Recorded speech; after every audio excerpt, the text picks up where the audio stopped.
Blanton says she's curious to see how the revamp will improve the postal delivery system. The delay is expected to affect packages by 1 to 2 days. This has been Riley Armant with Great News Source. The buildings on this overgrown state-owned property will soon be demolished to become the third veteran cemetery in the state of Georgia. The Aiken County Animal Shelter is looking for people to foster and adopt pets like these. While fox sightings are normal during this time of year, neighbors in North Augusta tell me they're getting braver and closer than they have before. Several players in Nike's Peach Jam have tested positive for COVID, affecting at least 5 teams. Commissioner Sammy Syeds pleads not guilty in his first court appearance and is ordered to pay 10% of his $50,000 bond by Monday. Syeds was indicted in June for charges that date back to 2019. He is accused of destroying and altering documents concerning the Sandridge Community Association.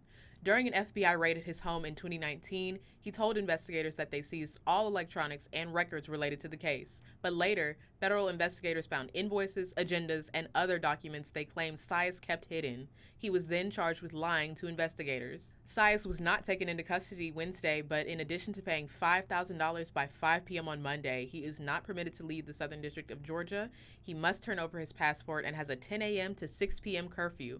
Syeds' lead attorney claims that the $5,000 may be out of his financial range.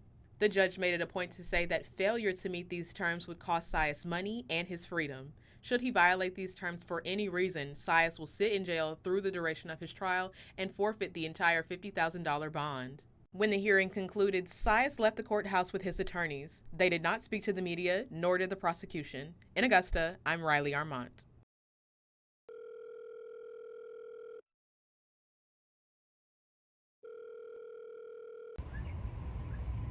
This happened to my friend the other day. They called her and told her that her grandson was in an accident, and she asked to speak to her grandson. And of course, when he got on the phone, he called her grandmother. Well, she wasn't called grandmother, she was called Nana. It seems like over the past year or so, there has been an increase in the scam. Sheriff Mangum in the Attorney General's office says the most important tip is to reach out to whomever claims to be calling you. Other tips from the Attorney General's office are to call your actual grandchild. Never trust a call at face value, even if they do provide the child's name.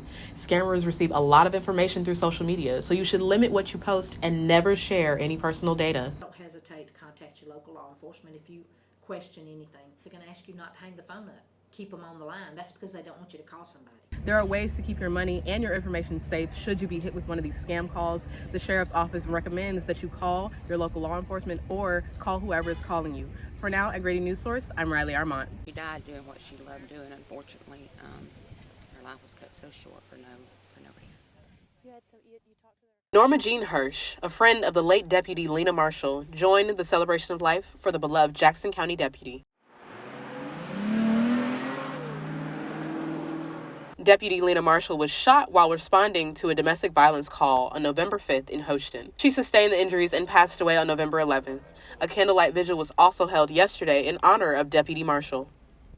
Beautiful, and I just walked up and told her, thank you for your service, because I live in Jackson County. The memorial service started at 12 noon, and Sheriff Janice Mangum led the procession to Free Chapel Church in Braselton. She was joined by members of the community and many sheriff departments from the Atlanta Police Department all the way to Dade County, Florida. Respect and the brotherhood of that unit makes me proud of my sheriff, Janice Magnuson, Sheriff Judge Smith, and Winder. Just proud to be part of Georgia. Jackson County resident Deborah Hoffman says that this kind of incident should open people's eyes on the reality of local law enforcement.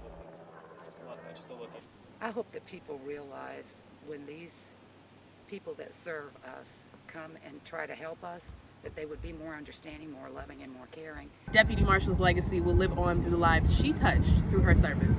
For Great News Source, I'm Riley Armant. Jackson County is holding 6 races, including one for mayor, school board, and councilman. The county elections director says that early voting is off to a slow start, but wants to encourage voters to go to the polls. Local candidates are really important. We have to know what's going on in our city, so it's important to get out and vote. Poll worker Bill Carlson says that in his last 8 years of working the polls, slow turnout for local elections is typical. It's local elections, and it's not really busy. Federal and state elections are much better. Okay. You get a lot more people. Logan says that these elections are not highly contested. There are positions where a candidate is running unopposed. There's just not a lot of different races on it, so it hasn't had a lot of excitement for voters to come out. Hopefully that'll change for next year. Logan says the Braselton mayoral race is one that people have been showing up for because there is no incumbent candidate running. More people are casting absentee ballots in Jackson County, but if you plan to drop it off, there's a new law in place that you should know about. All ballot boxes are now required to be inside the polling location and guarded by an officer or a poll worker. The box is then locked inside the building at the time the poll is closed. The last day for early voting is October 29th. Riley Armant, Grady News Source. And in 5 years, we already outgrew it. We had animal. Richard says that since things started to open back up, the amount of surrendered pets has increased. It is a need, and they have, since the COVID, everybody sort of opened back up, there has been more animals that we have been taking in. Yes. The award was approved at the October 4th Commission meeting. Phase 1 will include a new lobby and an entertainment room for cats. Phase 2 will be the addition of kennels for both cats and dogs. Roxanne Campbell, Jackson County resident and long-term associate with Animal Services, says that this has been something she has been waiting on since moving to Jackson County. Very exciting because the expansion is going to allow, for better housing for the kitties, intake areas, and I'm hoping that it'll mean more involvement of the community.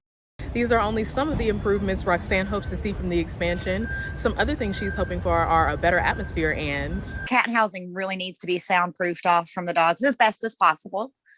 And there needs to be a place in the cat room for volunteers. Since working with Animal Services in Jackson County, Roxanne has fostered over 300 animals with a team. She looks forward to more feline-friendly additions and a more community-involved experience. For Grady News Source, I'm Riley Armant.